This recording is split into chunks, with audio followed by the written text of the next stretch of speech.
Karena kan kita berbeda nih, zaman Rasul, zaman Khulafaur Rasyidin berbeda. Apalagi ketika Umayyah, Abbasiyah, Utsmaniyah itu berbeda. Nah, ada sistem yang muayyan nggak sih menurut Mas dalam tradisi Islam? Ketika agama dibawa ke politik, seakan-akan agama hanya sebagai pembenar saja, atau hanya sebagai kepentingan kampanye saja, kepentingan sesaat saja. Bukan, karena nggak bisa sepertinya. Kita tidak mempunyai suatu fase di mana tiba-tiba harus memilih ateis.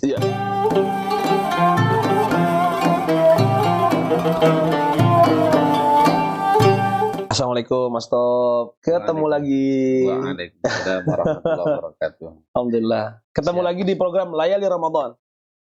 Siap. Program Sanad Nusantara yang akan membincang banyak hal pada malam-malam bulan Ramadan. Mas Top gimana kabarnya?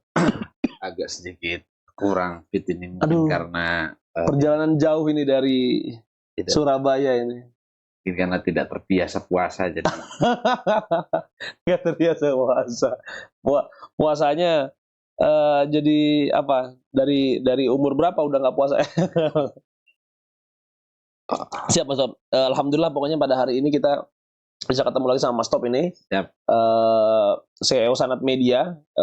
Kemarin memang kita juga berbincang banyak hal lah terkait Ramadan dan sebagainya. Tapi pada malam hari ini kita ingin mengulik beberapa hal. Pada malam Ramadan ini kita ingin berbincang mengenai hal yang menurut saya penting. Karena Mas Top sendiri kan memang seorang aktivis ya. Saya kenal Mas Top itu ketika di Mesir sebagai seorang aktivis yang kemudian memimpin beberapa organisasi-organisasi besar yang kemudian punya visi misi yang juga tentu besar gitu. Sampai akhirnya sekarang ada berlebihan aja. Ada Sanad Media, Sanad Nusantara yang kemudian yang mudah-mudahan ini bisa memberikan kontribusi lah untuk transformasi keilmuan baik di Indonesia ataupun yang dari Mesir ke Indonesia atau dari Timur Tengah. Baik. Nah, kita pengen ngomongin soal negara dan ulama. Gitu Mas ya.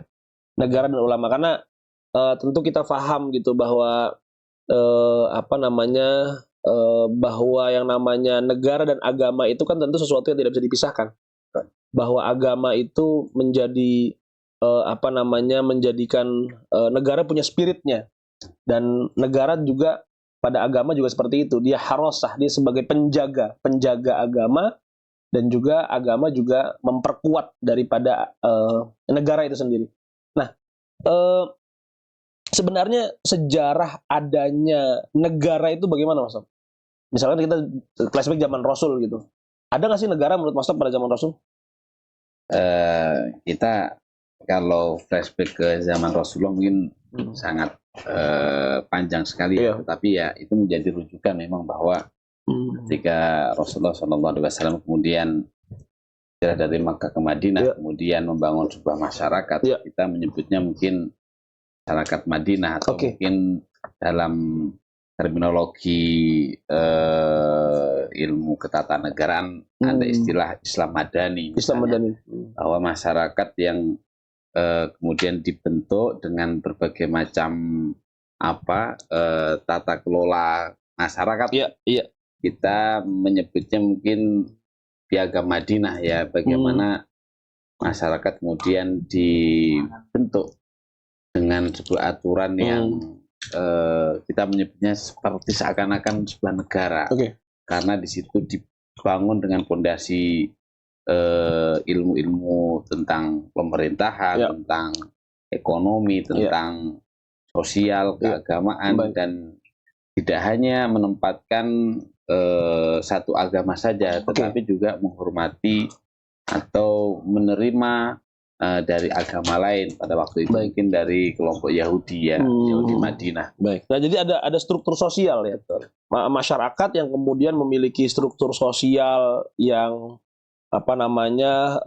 yang baik, yang mapan, itulah komunitasnya disebut negara begitu. Betul. Jadi lebih kepada negara Madinah atau negara kota. Waktu itu mungkin karena memang sebagai prototipe ya Madinah itu. Dia sebagai kota sekaligus sebagai negara waktu itu, mungkin karena masih sekupnya masih sempit, karena kita menyebutnya mungkin negara kota. Jadi kota tapi dia seperti sebuah negara yang mengatur berbagai Oke. Sebelum ada Nabi Muhammad memproklamirkan ada yang tadi disebut Mas Top, negara Madinah. Memang di sekitaran Hijaz sana, Madinah, Mekah itu ada masih kobilah-kobilah. Baru kobilah-kobilah. Masih berupa suku-suku yang kemudian sering berperang satu dengan yang lainnya. Artinya masih kehidupan yang jahiliyah yang sebut saja masih kesukuan. Tapi kemudian masuk ke Madinah, suku-suku itu kemudian seperti dipersatukan. Kemudian bukan hanya suku-suku tapi juga agama. Di situ kan juga ada memang berbagai macam latar belakang ya. Ada dari suku-suku yang memang sudah berdiam sejak lama, ada suku-suku yang baru pendatang, termasuk agama juga yang pendatang, termasuk Yahudi itu kan juga sebenarnya juga pendatang juga. Boleh dikatakan nggak sih bahwa sistem sosial yang dibangun oleh Nabi Muhammad pada masa itu adalah sebuah sistem paling modern di zamannya? Karena tadi Mas Top sampaikan, oh ternyata di Madinah tuh sudah ada bersuku-suku, berbangsa-bangsa, dia punya tatanan ekonomi, itu boleh dikatakan begitu nggak sih? Ya, paling komplit saya kira aturan itu, karena dibicarakan, dimusyawarahkan, menghasilkan sebuah undang-undang, kan itu sudah modern berarti artinya di fase itu, karena sudah membahas kepentingan dari banyak sudut pandang, dari banyak pihak. Dan ada batas-batas wilayah. Batas-batas wilayah itu salah satu hal yang menjadi indikator ada negara nggak sih, Mas, menurut Mas? Ya, memang batas wilayah tidak seperti yang difahami di zaman modern seperti sekarang ya. Tapi batas-batas itu sudah mulai muncul. Jadi bahwa ada wilayah yang kemudian dianggap sebagai kawasan, yang di kawasan tersebut tidak boleh terjadi hal-hal yang di luar aturan. Jadi harus ditaati bersama, harus dipegang bersama. Artinya tidak boleh karena semata-mata dia agamanya Islam langsung sewenang-wenang. Tidak, harus menghargai keyakinan yang lain. Artinya di situ ada batas-batas yang disepakati bersama. Ada aturan yang disepakati bersama, ada batas-batas yang bersama. Dan ini pasca Rasulullah SAW kemudian berkembang. Ada yang kita kenal setelah Rasulullah, ada Khulafaur Rasyidin, lalu kemudian ada dinasti Umayyah, ada dinasti Abbasiyah, ada Utsmaniyah, dan lain sebagainya lah begitu. Nah itu menurut Mas Top juga merupakan sebuah negara nggak sih? Dinasti-dinasti itu? Dinasti-dinasti ya. Kalau misalnya kita rujuk kepada Rasulullah, kan Rasulullah sudah membangun negara Madinah begitu. Lalu apa yang dilakukan oleh Khulafaur Rasyidin, Umayyah, Abbasiyah itu termasuk negara nggak? Karena kan tadi indikatornya sama nih. Ya, artinya sebetulnya sama, hanya saja memang sistemnya yang berbeda. Hanya kemudian kalau kita mengatakan bahwa apakah itu negara, ya negara, tetapi sistemnya seperti apa itu mungkin ada perbedaan. Tidak bisa kita menyamakan misalnya zaman dinasti atau kekhalifan yang kita sebut Abbasiyah, Umayyah itu kemudian sama dengan zaman Khulafaur Rasyidin, tentu berbeda. Bisa kita samakan. Sistemnya berbeda ya. Nah, di dalam Islam sendiri pun itu mengatur nggak sih, Mas Top, sistem kenegaraan yang muayyan gitu, yang spesifik. Oh, dia harus sistemnya seperti ini, harus seperti ini gitu. Karena kan kita berbeda nih, zaman Rasul, zaman Khulafaur Rasyidin berbeda. Apalagi ketika Umayyah, Abbasiyah, Utsmaniyah itu berbeda. Nah, ada sistem yang muayyan nggak sih menurut Mas Top dalam tradisi Islam? Tidak ada, hampir mayoritas ulama bersepakat bahwa soal bagaimana sistem yang diterapkan itu urusan dunia yang kemudian diserahkan kepada alam di umur dunia begitu ya. Pada masyarakat yang ada di zaman itu, di fase itu. Jadi ketika kemudian dikatakan mana sistem itu yang Islami, tidak bisa juga kita mengatakan bahwa sistem yang seperti diterapkan di Abbasiyah itu paling Islami, seperti Umayyah, tidak bisa. Tetapi justru kalau kemudian kita anggap mana yang itu mendapatkan legitimasi paling dekat prototipenya dengan yang diharapkan Rasul, justru ya zaman Khalifah yang 4 itu. Karena dari Khalifah yang 4 itu pun dari Sayyidina Abu Bakar, Umar, Utsman, Ali itu juga melewati fase yang ternyata berbeda juga dalam hal sistem pemilihannya. Artinya kalau dikatakan yang paling mendekati dengan caranya Rasulullah ya 4 itu. Oke. Justru kalau kemudian pada dinasti-dinasti pada setelahnya masa dinasti itu terjadi perkembangan atau penyesuaian lebih kepada negara yang lebih kompleks lagi, dengan aturan yang lebih kompleks lagi, yang diatur juga tidak hanya mono atau sifatnya sama, tetapi lebih beragam sekali, lebih heterogen masyarakatnya, baik dari segi agama, budaya, dan itu juga sangat kompleks sekali. Artinya itu betul-betul urusan dunia yang memang harus disesuaikan dengan kebutuhannya. Oke. Dalam artian memang semua yang dilakukan itu sistem kenegaraan itu benar menurut Mas Top. Karena kan tidak ada yang muayyan ya. Betul. Jadi zaman Abbasiyah juga kita katakan dia sah secara fikih, Khulafaur Rasyidin apalagi gitu kan, dinasti-dinasti itu apalagi. Baik. Nah, kita tahu bahwa dinasti itu ya kerajaan berarti ya, mamlakah lah. Karena dari satu ayah misalnya ke anak ke anaknya lagi dan lain sebagainya. Baru kemudian seingat saya tahun 1924 itu runtuhnya Khilafah Utsmaniyah. Barulah terbentuk yang namanya negara bangsa. Yang Indonesia juga salah satunya memiliki inspirasi akhirnya karena dia sudah tidak ada negara besar khilafah itu. Nah, Indonesia ini kemudian juga terinspirasi dari situ. Nah, Mas Top melihat negara bangsa itu seperti apa, Mas Top? Istilah nation state atau negara bangsa itu seperti apa? Di dalam proses terbentuknya istilah-istilah itu sebetulnya tidak berdiri sendiri ya. Artinya ada semacam arus bahwa agama itu ya satu kesatuan dengan negara. Artinya dia bukan hanya sekedar agama, tapi jadi sekaligus negara. Makanya kemudian muncul istilah ad-din wa daulah. Agama dan bangsa itu satu kesatuan. Jadi tidak bisa dipisahkan. Misalnya contohnya tokoh-tokohnya, misalnya kita sebut bisa Jamaluddin Al-Afghani, atau misalnya Al-Maududi, atau kemudian Rashid Ridho, Muhammad Abduh, itu mewakili kelompok yang kemudian cenderung, ya saya katakan cenderung karena tidak beberapa pendapat furu'nya juga ada perbedaan, tetapi cenderung bahwa mereka meyakini bahwa antara agama dan bangsa ini satu kesatuan, tidak bisa dipisahkan, sehingga negara harus menjadi dasar terhadap negara tersebut. Agama menjadi dasar agama tersebut. Lalu di sisi yang lain ada juga muncul pandangan bahwa agama dan negara itu tidak selalu sama, tapi saling mengisi. Jadi agama mengilhami negara, dan negara juga memberi kemanfaatan terhadap agama. Artinya mereka saling mengisi. Misalnya tokoh semacam Imam Mawardi, Imam Ghazali dan sebagainya. Artinya mereka tidak selalu satu kesatuan yang mutlak, tetapi saling mengisi. Saling mengisi satu sama lain. Itu kemudian muncul dan kemudian melahirkan beberapa pandangan-pandangan, dan kemudian juga menginspirasi gerakan-gerakan.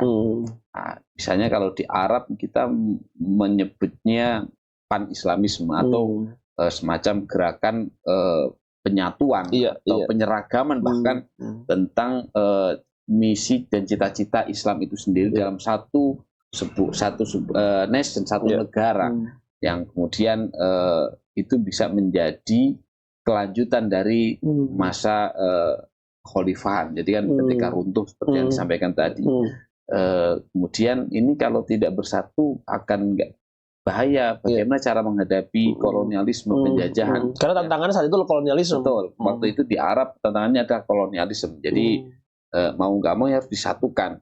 Nah, kemudian pan-Arabisme, pan-Islamisme dijadikan, sebetulnya juga berangkatnya dari Arabisme juga. Pan-Arabisme kemudian menjadi lebih luas lagi pan-Islamisme. Sedangkan di negara seperti Indonesia pada waktu itu mau nggak mau bukan negara yang mayoritas Islam. Aslinya bukan Islam tiba-tiba, karena ada sebuah tradisi yang sudah lama berkembang. Kita mengenal sejarah di Indonesia itu, Nusantara itu ada Hindu-Buddha dan sebagainya. Sehingga melewati fase-fase yang tidak sama dengan di Arab sana. Jadi kemudian juga pada zaman rame-ramenya pan-Islamisme, pan-Arabisme itu di Indonesia tidak bisa sepertinya menerima itu karena mempunyai tradisi dan berangkat dari latar belakang yang berbeda. Maka kemudian para ulama pada waktu itu mungkin lebih cocok menggunakan ya pendapat-pendapatnya Imam Mawardi, Imam Ghazali yang tadi itu. Yang tidak memutlakkan lah harusnya agama dan negara menjadi satu kesatuan. Betul. Baik. Akhirnya kemudian dipilihlah Indonesia sebagai sebuah negara ya macam-macam beda-beda nih sebelum kita kemudian masuk di republik begitu ya. Kan banyak lah kisahnya gitu. Tapi ada kecenderungan kalau dikatakan memisahkan dikatakan negara agama ya tidak, negara liberal juga tidak. Jadi tidak punya identitas begitu kan. Padahal setelah 1924 itu runtuh, ada misalkan negara-negara yang memakai sistem Islam secara khusus. Misalnya Saudi Arabia memakai sistem khusus. Ada juga yang kemudian tidak masukin agama dalam sebuah dasar negara, seperti Turki misalkan. Gitu. Tapi Indonesia akhirnya tidak berjenis kelamin. Nah, tidak berjenis kelamin ini adalah sesuatu hal yang menarik sebenarnya kan? Betul, menarik. Artinya saya kalau mungkin dalam pandangan saya bukan tidak berjenis lain, tapi membentuk jenisnya tersendiri. Berjenis sendiri. Membentuk jenisnya memang tidak sama dan tidak bisa disamakan dengan apa yang terjadi di Arab atau negara bagian yang lain. Karena ternyata masyarakat Indonesia pada waktu itu sudah terbuka, melek pengetahuan tentang agama. Ditandai dengan banyaknya para ulama, para kiai yang kemudian mengambil ilmu di negara Arab sana. Artinya mereka bukan orang yang tidak punya pemahaman agama. Betul. Justru mereka punya, tetapi mereka mencoba menyesuaikan dengan keadaan. Karena kondisi yang terjadi di Arab berbeda dengan kondisi yang ada di Nusantara.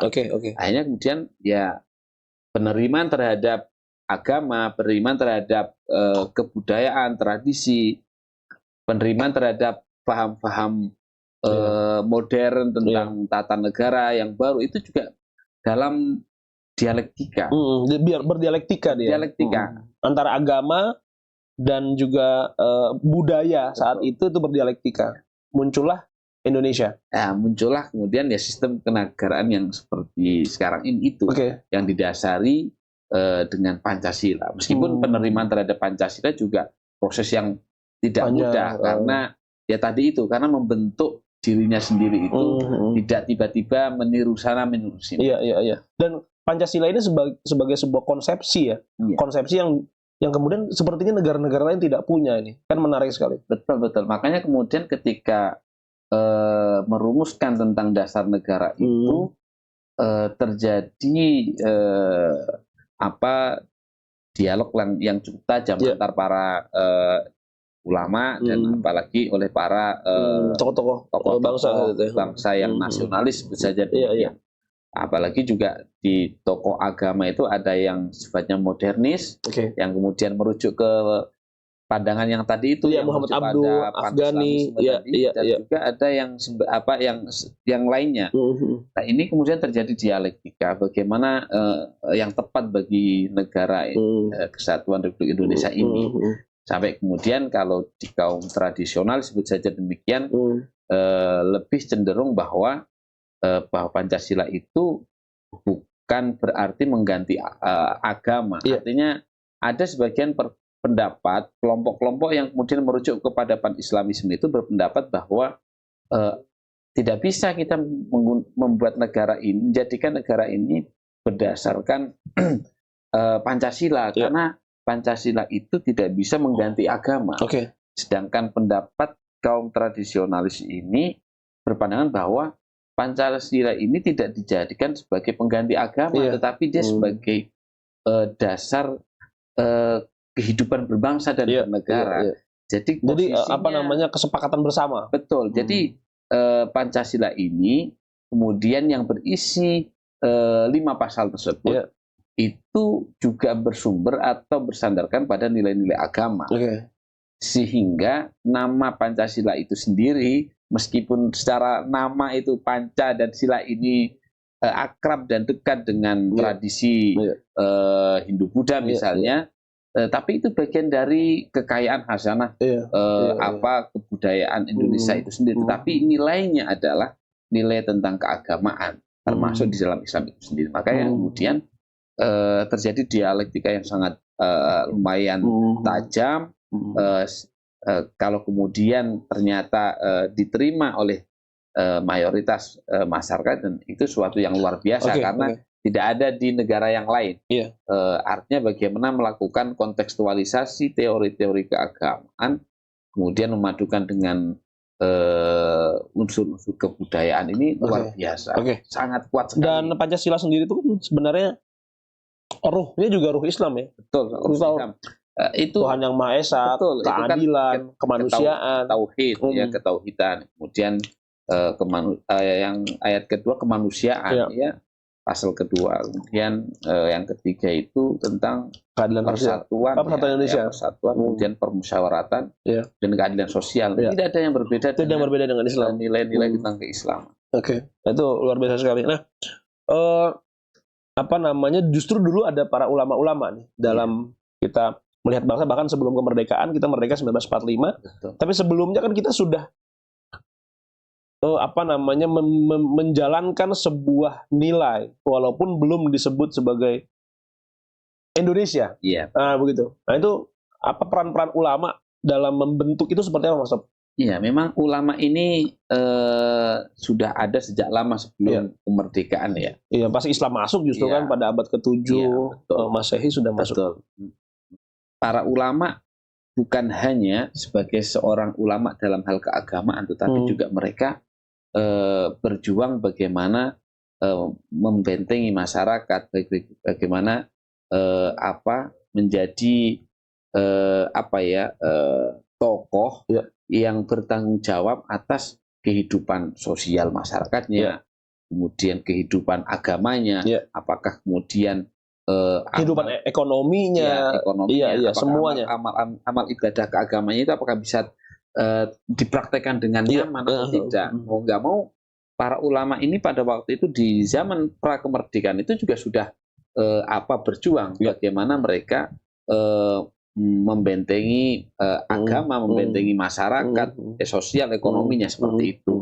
Dalam hal apa? Dalam banyak hal, dalam pergerakan-pergerakan hingga kemudian nanti kalau di zaman era kemerdekaan mungkin yang muncul misalnya gerakan Laskar Fisabilillah, Laskar 45 itu ya, dan sebagainya, itu kan juga diinisiasi oleh ulama, tokoh-tokoh ulama. Betul. Bahkan sebelum kemerdekaan pun itu organisasi-organisasi keulamaan juga sudah ada. Justru dia yang kemudian mewariskan tradisi-tradisi sosial dan lain sebagainya, bahkan sebelum negara ini terbentuk. Kita mengenal syarikat Islam, kita mengenal banyak sekali. Muhammadiyah dan Nahdlatul Ulama itu kan kemudian lahir di masa itu. Nah, peran mereka itu cukup strategis, Mas Top ya. Sangat strategis sekali. Para ulama-ulama itu ya. Karena mereka mempunyai tokoh-tokoh yang kemudian menjadi rujukan di masyarakat, yang masyarakat kalau tokohnya itu bilang A ya A, artinya tidak bisa kemudian masyarakat berjalan sendiri, dan yang kemudian menjadi pemandunya ya tokoh-tokoh agama itu sejak lama. Alhamdulillah akhirnya kita punya itu. Nah, kemudian pilihan untuk menjatuhkan kepada sistem republik, kalau ada istilah Undang-Undang Dasar 1945 itu juga pasti punya dialektikanya sendiri. Betul. Nah, kenapa kemudian para ulama memilih justru Undang-Undang 45 ketimbang apa sih nggak digini negara Islam aja gitu? Kenapa nggak di negara Islam? Padahal mereka ulama loh. Betul. Harusnya lebih cenderung pada Islam dong, gitu kan? Ada tokoh-tokoh ulama yang kemudian perjuangan seperti itu. Perjuangkan syariat Islam masuk di dalam Pancasila, masuk dalam peraturan-peraturan negara, tapi kemudian terjadi dialektika. Pada akhirnya kemudian dialektika itu dimenangkan seperti yang sekarang ini. Artinya dengan fondasi Undang-Undang Dasar 45, Pancasila itu tanpa kemudian menunjukkan secara spesifik agama tertentu. Nah, itu kenapa bisa demikian? Karena ya memang terjadi dialog yang sangat tajam. Kita sangat kagum ya dengan para tokoh-tokoh pendiri bangsa ini ternyata mereka meskipun mempunyai latar belakang yang berbeda-beda dengan kemampuan juga yang berbeda-beda, yang sebagian ada yang kemudian berangkat belajar dari Belanda, ada yang belajar dari Arab, mereka bersatu padu berdiskusi itu. Mereka tidak seperti sedang ingin memenangkan kepentingan sendiri, tapi mereka seperti sedang ingin mencari mufakat. Ini terasa sekali karena apa yang menjadi ide itu dipertarungkan. Artinya bahasa sederhananya, kalau apa yang Anda pikirkan ingin masuk menjadi bagian negara, harus diperdebatkan di majelis sidang. Kita mengenal ada sidang konstitusi, ada sidang berbagai macam ya, BPUPKI dan sebagainya. Tapi prinsipnya adalah mereka betul-betul sepakat bahwa untuk kemudian menjadi sebuah maslahat, kemaslahatan umum, maka kita harus menurunkan tensi masing-masing. Ya, harus diperdebatkan, harus betul-betul didialogkan. Sehingga kemudian lahirlah kemudian Undang-Undang Dasar 45. Kenapa kok nggak pakai langsung Quran hadis saja misalnya? Ternyata mereka luar biasa. Meskipun kemudian mereka mempunyai pemahaman yang sama tentang Islam, tetapi ternyata melahirkan beberapa hasil yang kemudian tidak selalu sama, tetapi mempunyai nilai yang sama. Nilai yang sama, semangatnya yang sama, untuk kebaikan lah begitu. Tapi para ulama kan juga paham ya, bahwa kemudian kepemimpinan itu dalam tradisi Ahlussunnah wal Jamaah itu kan imamah menjadi sebuah yang wajib gitu Mas ya. Kita harus kemudian memilih pemimpin lah begitu. Nah, pemimpin yang dipilih saat itu adalah Soekarno. Gitu, Soekarno. Yang kemudian ya tidak ini mewakili kaum nasionalis begitu. Dan di dalam syariat justru kan yang harus menjadi pemimpin itu misalkan dia orang yang jadi kodi juga, betul. Bukan hanya seorang pemimpin juga gitu. Akhirnya bagaimana para ulama melihat Bung Karno ini nanti sebagai pemimpin negara? Ini betul-betul menguji para tokoh-tokoh agama pada waktu itu bagaimana mengkonsepsikan bahwa negara ini harus punya nama, punya pemimpin.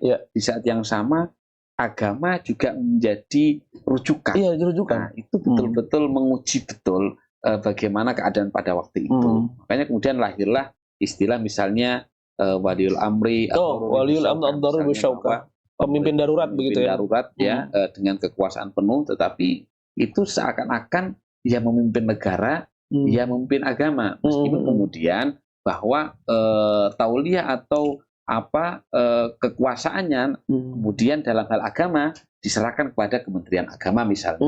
Artinya tidak kemudian misalnya tidak seperti zaman Khulafaur Rasyidin. Betul. Dia sebagai pemimpin, dia juga sebagai mufti misalkan, pemutus kebijakan. Mufti gitu ya.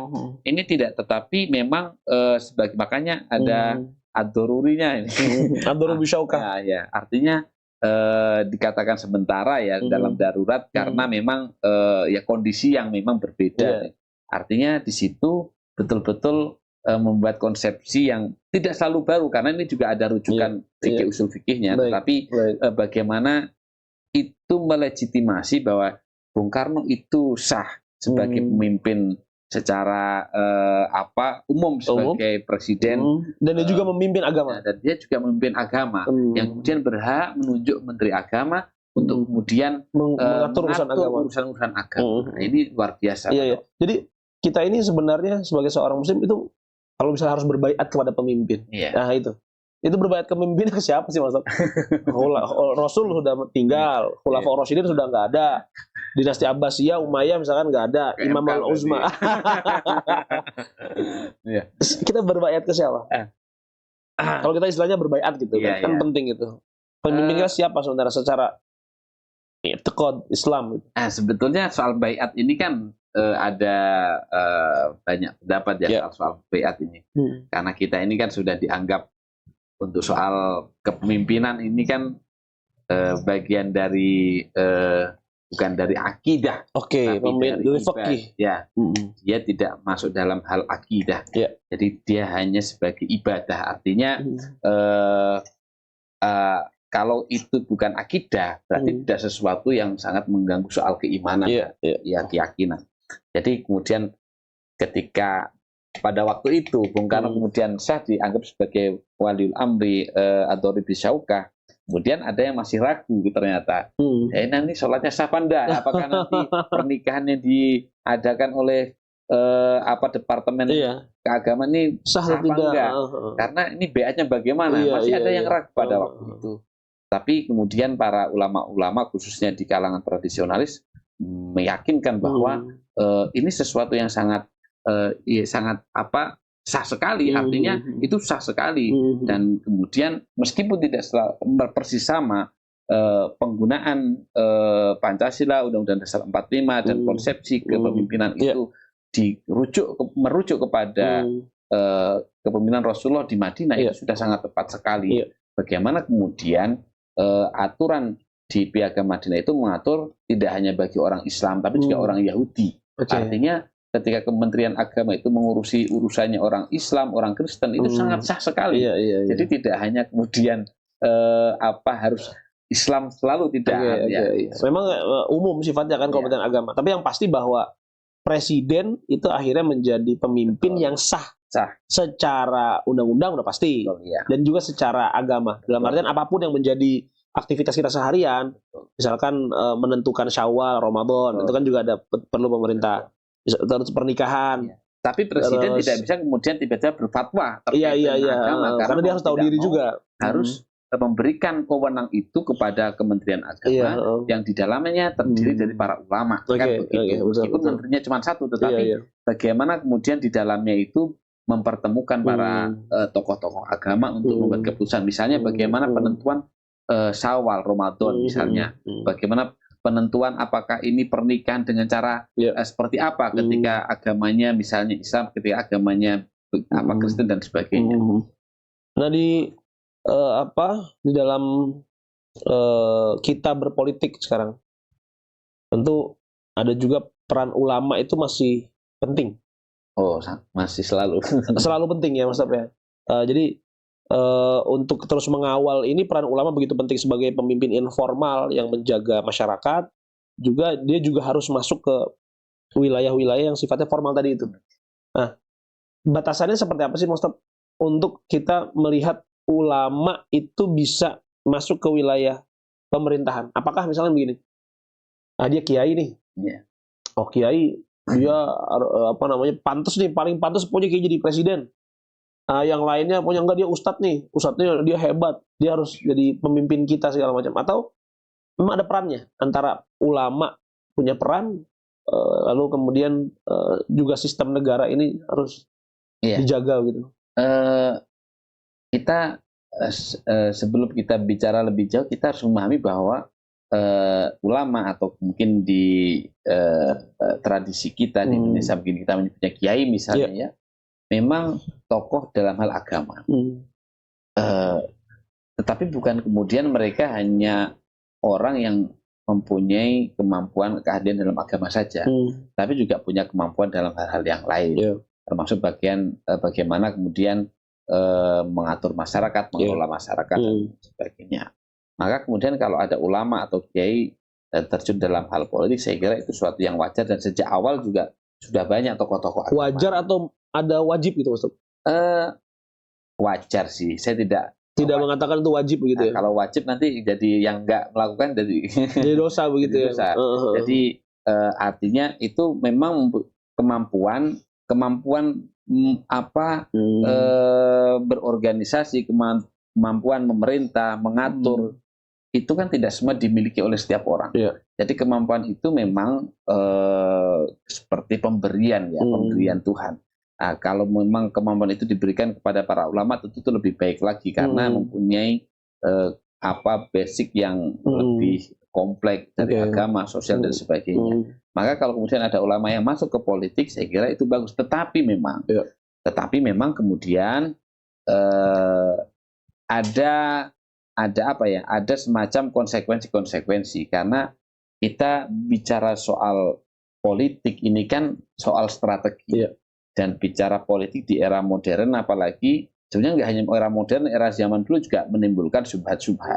Kita tidak perlu membicarakan terlalu jauh ke soal bagaimana peralihan kepemimpinan zaman Umayyah ke dinasti Abbasiyah misalkan, itu semuanya kisah-kisahnya. Artinya itu sudah sama-sama kita ketahui bahwa soal bagaimana mengatur masyarakat bangsa ini bukan hal mudah karena terkait dengan ide banyak orang. Kita kumpul dengan 2 orang saja menyamakan persepsi nggak mudah. Apalagi kemudian ratusan orang, ribuan orang, jutaan orang seperti Indonesia misalnya. Ini kan nggak mudah. Apakah betul apa yang kemudian kita anggap baik ini baik juga bagi orang lain juga? Ini kan nggak mudah. Maka kemudian ketika berpolitik ini kan strategi. Bagaimana memenangkan gagasan, bagaimana kemudian memenangkan suatu pendapat. Ini kan kemudian harus berhadapan dengan pendapat orang lain.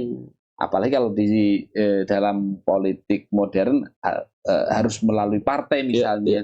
Mau nggak mau kemudian harus memilih salah satu partai yang partai itu kemudian bisa mengakomodir pendapat dan harus bertarung dengan partai-partai yang lain. Jadi kemudian mau tidak mau masuk ke dunia politik itu ada dunia yang penuh dengan pertarungan. Di saat yang sama ulama dia harus menjaga muruahnya.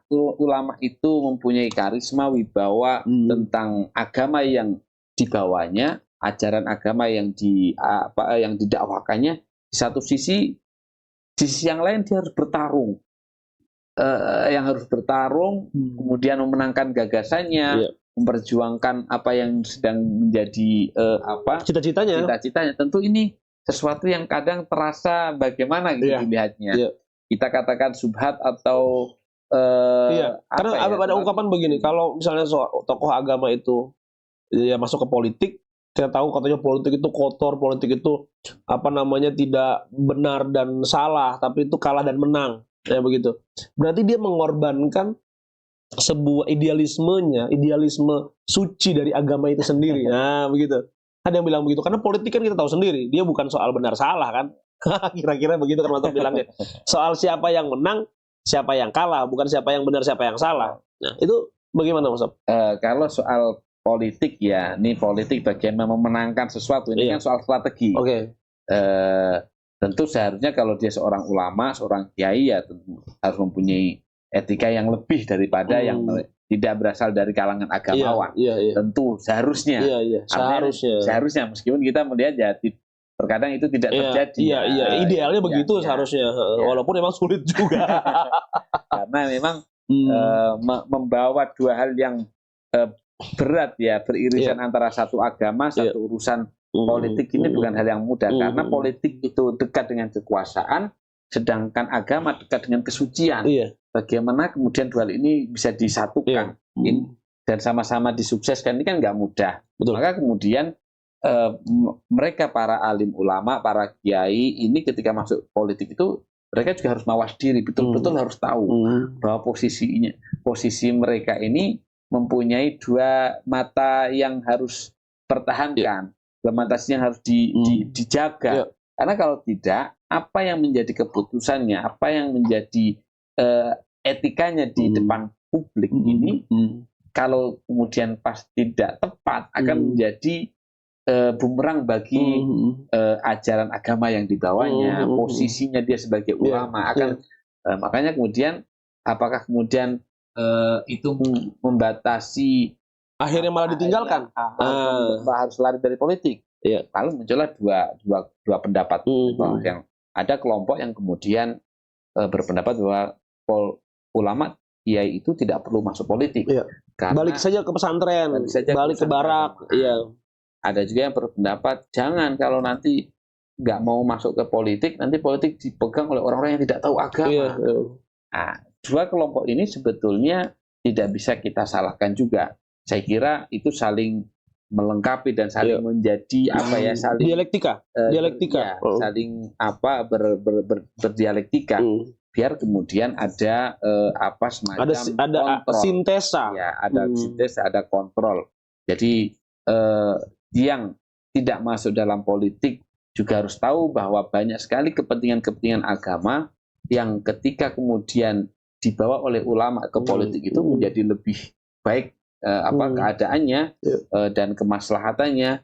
Tapi juga ada Ketika agama dibawa ke politik, seakan-akan agama hanya sebagai pembenar saja, atau hanya sebagai kepentingan kampanye saja, kepentingan sesaat saja, bukan sesuatu yang sangat substansial misalnya. Artinya dua kelompok ini biarkan tetap ada, tetapi kemudian itu tadi bahwa konsekuensi ketika para kiai, para ulama masuk politik itu ya memang tidak bisa bersama, tidak terlepas dari yang lainnya, keinginan para kiai itu untuk menciptakan maslahat di tengah umat. Betul, karena soal riayah, soal melayani masyarakat ini memang juga kiai sudah mempunyai pengalaman bagaimana mereka menjadi tokoh di daerahnya masing-masing, di organisasi masyarakatnya masing-masing. Ketika kemudian masuk ke dunia politik, sebetulnya mereka punya banyak pengalaman untuk hal itu. Tapi di saat yang sama juga begitu melakukan kesalahan atau melakukan sesuatu yang tidak semestinya, pasti hukuman sosialnya, sanksi sosialnya lebih berat. Kita misalkan tahulah di beberapa tahun yang lalu, bahkan di tahun 2019, 2014 sampai 2019, itu kan konflik itu terjadi sekali. Kita sesama saudara Muslim misalkan saling berdebat, saling apa, karena itu ada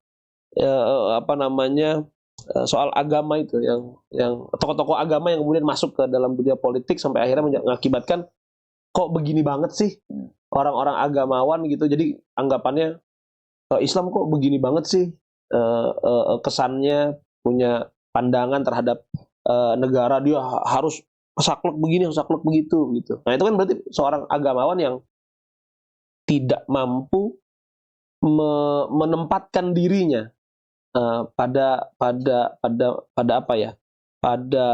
tempat yang semestinya begitu. Ya, kalau kita flashback ke misalnya di pemilu yang lumayan ya, yang terlalu jauh 2019 misalnya ya.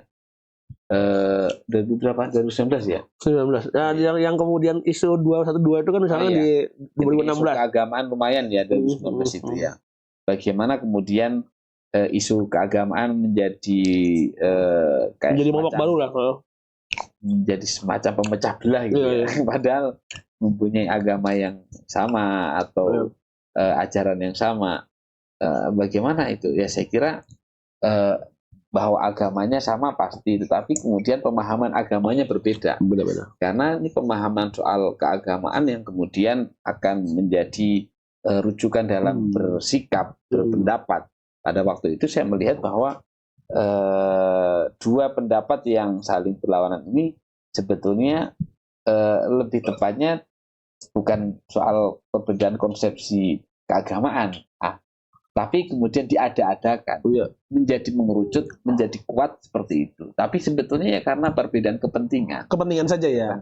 Ini bukan perbedaan sudut pandang agama, tidak. Ini kepentingan awalnya siapa bohirnya? Awalnya perbedaan kepentingan, kemudian agama terseret kemudian ke arus politik yang harus dipertentangkan, harus diperjuangkan begitu. Kalau sudah seperti itu memang akan berat karena sudah membawa-bawa agama itu sangat riskan sekali. Maka kemudian ketika kemudian terkait urusan-urusan kebangsaan dan kenegaraan, agama jangan dibawa-bawa, karena kalau itu dibawa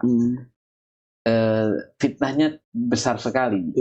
Misalnya kita sedang bicara soal bangsa dan negara, soal kepentingan politik atau bahkan kepentingan partai politik, kita membawa Al-Quran nih misalnya. Yang satunya bawa Al-Quran, satunya bawa Injil, ini akan berbahaya sekali. Karena ini urusan sesuatu yang diselesaikan dengan sudut pandang kenegaraan, kebangsaan, tiba-tiba menggunakan sudut pandang agama. Akhirnya menjadi primordial. Kesukuan, chauvinisme, atau sangat sempit lagi soal agama. Saya kira itu agama menjadi inspirasi saja, moralitas. Menjadi inspirasi kebijakan negara, pemerintah.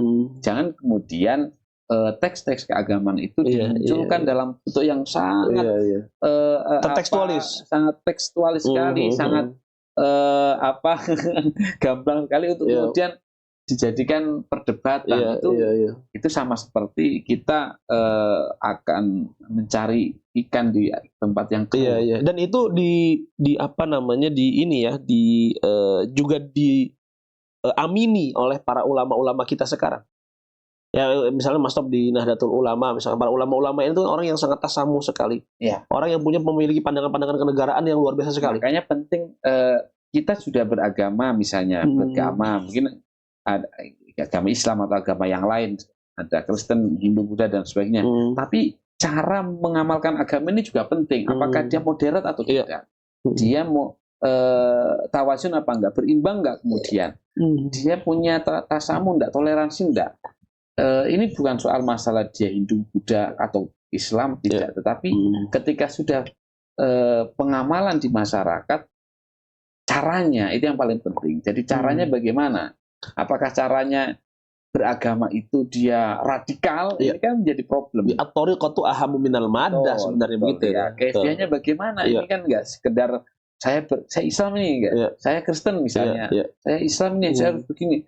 Caranya ini yang paling penting, karena agama dibawa oleh seorang yang terpelajar berpendidikan, sama agama dibawa oleh anak kecil yang tidak pernah mengenyam pendidikan, tentu berbeda dong. Agama dibawa oleh orang yang tidak pernah mengenyam tentang agama, pendidikan agama, akan beda. Oleh karena itu cara beragama ini juga harus menjadi garis besar bahwa cara-cara ini sudah sesuai belum dengan adat kebiasaan di negara kita. Ada nggak yang dilanggar aturan-aturan, kearifan-kearifan, norma-norma sosial yang sudah pernah terbentuk sebelumnya, yang pernah ada, kemudian itu apakah dilanggar atau tidak? Nah, para ulama kita kan seperti itu ya, Mas Sof. Alhamdulillah para ulama di kita ini punya tasamuh, toleransi yang tinggi, tawasul, dan cara beragamanya ya memang sangat sesuai dengan. Siapa sih tokoh yang Mas Top ini kagumi sebenarnya, kalau boleh tahu ini? Siapa Mas Top? Tokoh politik, tokoh agama yang Mas Top kagumi di Indonesia. Selain itu Bung Karno ya. Saya tahu soalnya Mas Top itu suka sekali membaca Bung Karno di bawah bendera revolusi, pasti sudah tahu begitu kan. Itu orang-orang ya. Tapi tokoh agama yang kemudian masuk kagumi siapa? Tokoh agama yang selalu akan dikagumi banyak orang adalah bukan soal bagaimana pendapat-pendapatnya, tapi bagaimana metode berpikirnya. Itu siapa itu Mas? Tokoh misalnya seperti Kiai Haji Hasyim Asy'ari, Kiai Haji Ahmad Dahlan, kemudian misalnya contohnya ada Gus Dur, Buya Hamka. Artinya mereka tokoh-tokoh yang mempunyai pemikiran yang universal, punya kemampuan bagaimana memahami perbedaan dan keragaman di Indonesia. Ini penting sekali karena kita memang kenyataannya beragam. Kalau kemudian kita hanya menjadi orang yang berpikiran sempit akan berbahaya sekali. Kita tahu Bung Karno memang seorang yang nasionalis, tetapi Bung Karno dididik oleh Cokroaminoto yang punya pemahaman yang universal soal bagaimana agama, soal bagaimana kehidupan sosial. Artinya, Bung Karno kenal Islam kan dari host juga. Artinya tidak kemudian pemahaman agama itu oleh Bung Karno dipahami sebagai sesuatu yang letterlek begitu ya, tetap ada usaha melihat kebutuhan akan situasi, kebutuhan akan zamannya. Saya kira ini penting sekali karena kita tidak bisa serta-merta mengambil dari Belanda, dari Arab pada waktu itu untuk kemudian dipraktekkan. Kita tahu tokoh-tokoh pendiri bangsa ini mereka belajar di Belanda, mereka belajar di Arab pada waktu itu, tapi mereka juga tidak serta-merta mempraktekkan tiba-tiba begitu. Maka kalau kemudian hari ini ada tokoh-tokoh kemudian mengambil ilmu dari Barat, dari Arab, tiba-tiba melakukan upaya transformasi pengetahuan dari mana mereka tempat belajar terus tiba-tiba seperti itu, saklek begitu, letterlek, ya saya kira salah. Itu tidak bisa. Masyarakat akan patah begitu ya. Karena tatanan sosial akan karena ada habis kebutuhan yang harus disesuaikan. Tidak bisa kemudian langsung begitu saja. Kembali tadi Mas Top ke kalangan agamawan yang kemudian dia masuk ke wilayah politik, gitu ya. Kita tahu lah di partai politik gitu ada PDI, P3, kebutuhan santri lah nggak apa. Kebutuhan santri untuk bisa masuk ke wilayah politik itu semacam apa menurut Mas sekarang? Buktinya kemarin ada undang-undang tentang pesantren santri. Artinya ketika para kiai ulama masuk ke politik, paling tidak saya melihat ada 3 hal kepentingan. Yang pertama tentu mencoba ikut membentuk atau membuat kebijakan-kebijakan. Kebijakan yang dikeluarkan oleh negara dalam hal ini bisa kalau di level nasional ya secara moralitas itu sesuai dengan Islam. Betul. Yang kedua tentu kebijakan-kebijakan yang memihak pada pesantren, pada santri. Nah itu makanya kemudian ada Hari Santri contohnya. Berarti itu hasil juga dari Pak Jokowi, dari para ulama, bukan dari Pak Jokowi, tapi hasil dari para ulama yang melibatkan dirinya dalam politik. Pak Jokowi itu kan hanya presiden yang kemudian mengeksekusi dari suara yang ada. Artinya bukan yang mengusulkan, bukan yang kemudian membawa. Jangan dikatakan itu adalah hasil dari seorang presiden. Itu hasil dari para ulama yang melibatkan dirinya dalam hal politik sehingga kepentingan para santri terakomodir. Ini harus digarisbawahi. Yang ketiga. Betul yang ketiga. Kenapa nggak kedua? Ketiga ya. Tadi kebijakan, yang kebijakan terus pesantren. Yang ketiga tentu bahwa masyarakat di level pesantren itu biasanya dekat dengan kehidupan masyarakat kampung, tradisional dan sebagainya. Maka dengan masuknya para ulama, para kiai ke politik, tentu mereka mencoba menjadi penyambung lidah mereka, orang-orang desaan, orang-orang kecil di masyarakat yang berada mempunyai basic yang sama dengan para santri. Artinya mereka memikirkan kesejahteraannya, kemakmurannya bagaimana. Artinya juga ada kategori wong cilik yang kemudian mempunyai kecenderungannya agama begitu. Akhirnya mungkin lebih dekat dengan para santri begitu ya. Itu kira-kira kepentingan para ulama atau kiai ketika masuk di politik, saya kira. Dan nggak boleh kita kemudian antipati ya Mas Tep ya. Melihat ini kiai nih kok dukung-mendukung. Karena memang kita mempunyai wakil-wakil rakyat yang di parlemen misalnya, atau di eksekutif sebagai menteri, atau di direktorat-direktorat, departemen-departemen. Itu juga memang ketika mereka mempunyai latar belakang yang berbeda, nanti juga pada akhirnya keberpihakan paling tidak akan dekat dengan dari mana mereka berasal. Misalnya ada dari kalangan pesantren, ada dari kalangan misalnya pedagang, ada dari kalangan teknokrat, bisnis, ada kalangan macam-macam. Dan bukan berarti kemudian dengan iklim demokrasi atau sistem demokrasi yang kita anut ini kemudian melarang. Itu kan tidak ada yang melarang semuanya. Artinya kemudian lahirlah kemudian para anggota legislatif, para bupati, eksekutif, para pemimpin daerah yang mempunyai latar belakang yang berbeda-beda. Bahkan kita punya wakil presiden sekarang juga masih dari kalangan santri. Kita mempunyai kalangan santri, dari wakil presiden dari kalangan santri sudah banyak ya. Dari sejak dulu juga ada, misalnya dari Nasir misalnya, santri dari Gus Dur jadi presiden, dari presiden bahkan. Kemudian juga calon juga banyak. Kalau calon belum jadi ya, dulu misalnya ada Kiai Hasyim Muzadi. Betul. Itu hubungan antara kaum nasionalis dan kaum agamis begitu ya. Nah, untuk menjaga Indonesia ini Mas Top. Berat sekali. Saya bukan apa-apa. Untuk menjaga Indonesia ini begitu, agar kemudian dia baik. Ada yang mengatakan bahwa harus menggabungkan antara hijau dan merah. Ini kemana ini? Kaum nasionalis dan juga kaum religius itu, kaum agamis itu. Menurut Mas Top itu tepat tidak? Nah itu dia pertanyaannya. Bukan kemudian saya mengarahkan ke sana. Itu menjadi identitas bangsa Indonesia. Bahwa identitas kebangsaan Indonesia ini tidak bisa dilepaskan dari jiwa nasionalis. Itu sudah karena mempunyai sejarah bagaimana perjuangan kemerdekaan, perjuangan menghadapi penjajah itu. Maka mereka menjadi nasional itu sebagai sebuah kebutuhan. Yang kedua, juga masyarakat yang agamis.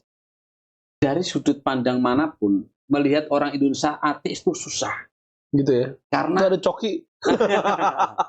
Tapi mereka cenderung beragama, cenderung mayoritas beragama, karena nggak bisa sepertinya. Kita tidak mempunyai suatu fase di mana tiba-tiba harus memilih ateis. Tidak bisa disamakan dengan kehidupan di Eropa atau di Barat ya, karena mereka mempunyai fase yang memang dari tidak beragama. Kalau kita dari dulu sudah beragama, hanya saja mungkin nenek moyang beragama penyembah Hindu Buddha yang macam-macam lah ya. Ada mungkin di tengah hutan melihat pohon besar, tiba-tiba disujuti misalnya, melihat ada api, melihat sesuatu yang di luar. Tapi kita tidak pernah punya sejarah tidak bertuhan. Tidak, hampir tidak ada. Maka kemudian kenapa muncul Pancasila yang pertama itu ketuhanan yang Maha Esa? Itu karena berangkat dari identitas bangsa Indonesia yang memang berketuhanan. Soal Tuhannya lain, soal agamanya lain kan soal nanti. Maksudnya ini adalah kepercayaannya lain. Sistem beragamanya lain gitu kan. Kalau dan spesifik ke nasionalis religius, saya kira itu ya ini belum ke partai dah. Artinya nasionalis religius pada akhirnya ya memang itu dari kebutuhan. Kalau kemudian dia orang Indonesia, seharusnya dia nasionalis dan religius. Walaupun nasionalis itu bukan identik dengan merah ya, lagi-lagi ya. Kalau kemudian ada orang Indonesia, apalagi sudah sampai kepada level tokoh, dia hanya religius saja, nggak nasionalis, dipertanyakan. Pasti dia ada yang salah. Karena identitas kebangsaan kita itu adalah nasionalis religius, dan itulah identitasnya Nabi juga. Kita Nabi itu sangat nasionalis religius. Ketika kemudian harus meninggalkan Mekah ke Madinah, dia bersedih, merasa sedih harus meninggalkan Mekah, ingin rasanya kembali. Akhirnya kembali ke Mekah itu, kemudian membebaskan Mekah. Artinya kita tidak bisa meninggalkan di mana kita pernah meminum air di sana, kita pernah hidup di tanah tersebut, lahir di situ. Kita tidak bisa mempunyai tiba-tiba lupa begitu saja, tidak bisa. Jadi nasionalisme itu memang sebuah jati diri, zat kita. Sama seperti agama. Maka dua hal ini menjadi sebuah hal yang penting ya. Kita menjaga agama, harus itu.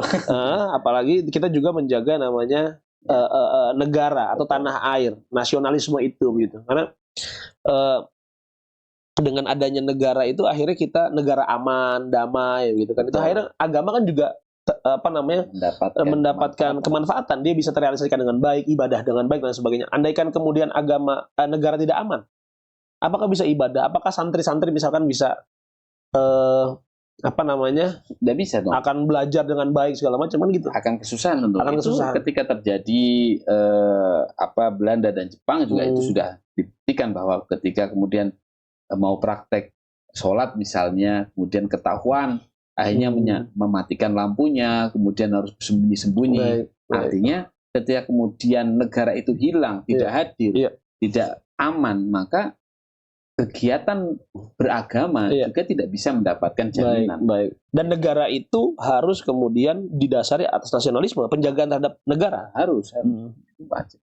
Baik, maka ada juga saya sempat mengatakan bahwa hifzul waton hifzul waton ra'su maqasidi syariah. Nah, istilahnya begitu, ada penjagaan terhadap waton, tanah air, itu sebenarnya adalah maqasid syariah yang utama. Jadi utama gitu. Karena betul. Ya hifzuddin bisa terrealisasi karena hifzul waton.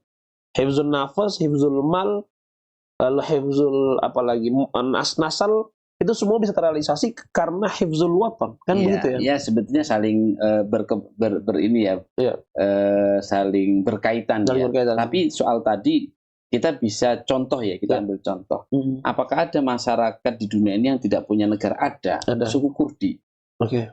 Ketika kemudian mereka terbuang dari daerahnya, bagaimana kemudian suku ini lari ke sana kemari. Ke Turki nggak diterima, di sini nggak diterima, di Irak kemudian nggak diterima. Hanya kemudian mereka gimana cara mengamalkan agamanya? Ternyata betul-betul kesusahan.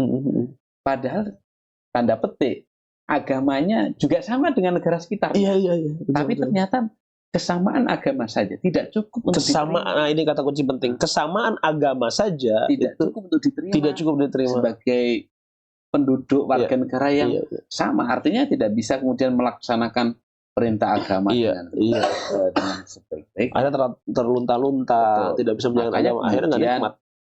Makanya kemudian kalau ada orang mengatakan bahwasanya kita ini harus Islam, kita ini nggak penting negara kita apa, Pancasila kita nggak penting, Pancasila nggak penting, Undang-Undang Dasar 45 kita nggak penting, NKRI yang penting kita itu ini bumi-buminya Allah. Tidak ada yang salah dengan kalimat itu, tetapi kita harus lihat dan realistis bahwa kita hidup di zaman apa? Kita hidup di zaman bahwa batas-batas wilayah itu ada namanya, ada sistemnya, ada tata kelolanya. Kalau kita kemudian asal saja, ya nggak bisa. Kemudian dia pokoknya Islam saja, nggak penting KTP, nggak penting paspor, nggak penting, nggak penting batas wilayah. Ya nggak bisa haji dia, nggak bisa berangkat. Negaranya mana? Bagaimana kemudian dia? Baik. Maka kemudian lagi-lagi peran santri, peran tokoh agama ini menguatkan dua hal tadi itu, Mas Top ya. Menguatkan nasionalisme juga, menguatkan nilai-nilai agama juga, itu peran yang berat juga, Mas Top. Kalau di lingkungan pesantren sendiri hal kayak gitu betul-betul ditekankan, Mas Top ya? Iya dong.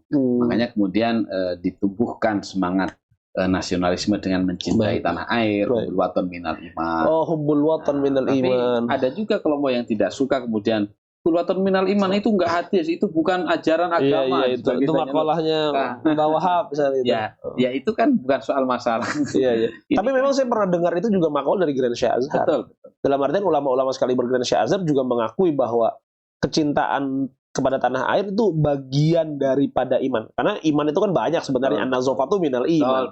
Hifzul watan minal iman.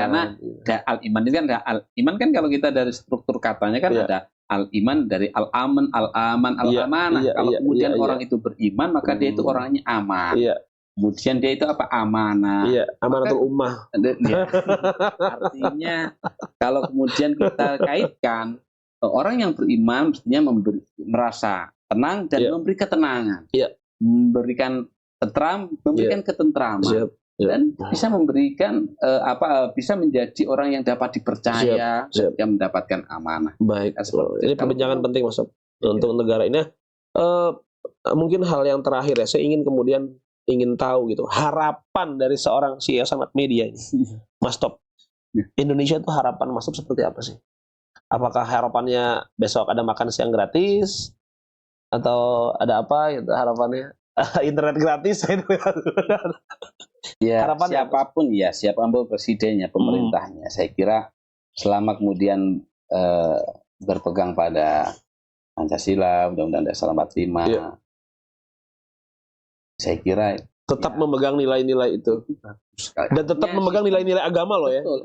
Kan kalau kita bicara Pancasila pasti ada agama. Itu kan sudah ada agama di dalam. Artinya ajaran dan nilai keagamaan ada di sana. Maka sebetulnya kita tidak perlu risau siapa presidennya, siapa pemerintah, selama kemudian berpegang teguh pada prinsip-prinsip itu, kemudian pada Undang-Undang Dasar 45. Artinya dipraktekkan dari sisi bagaimana ketuhanan yang Maha Esanya, persatuan, permusyawaratannya. Jangan kemudian mencari cara untuk kemudian mengakali atau mencari cara kemudian untuk kemudian melewati itu semua, tidak memperhatikan ini yang problem. Maka kemudian siapapun yang jadi, baik itu dia pemimpin di daerah, di nasional, atau bukan di legislatif sekalian pun, legislatif, yudikatif, ini jangan dilupakan yudikatif itu di Kejaksaan dan di Mahkamah Agung. Saya kira kalau kemudian tidak mempunyai pegangan, ya bahaya.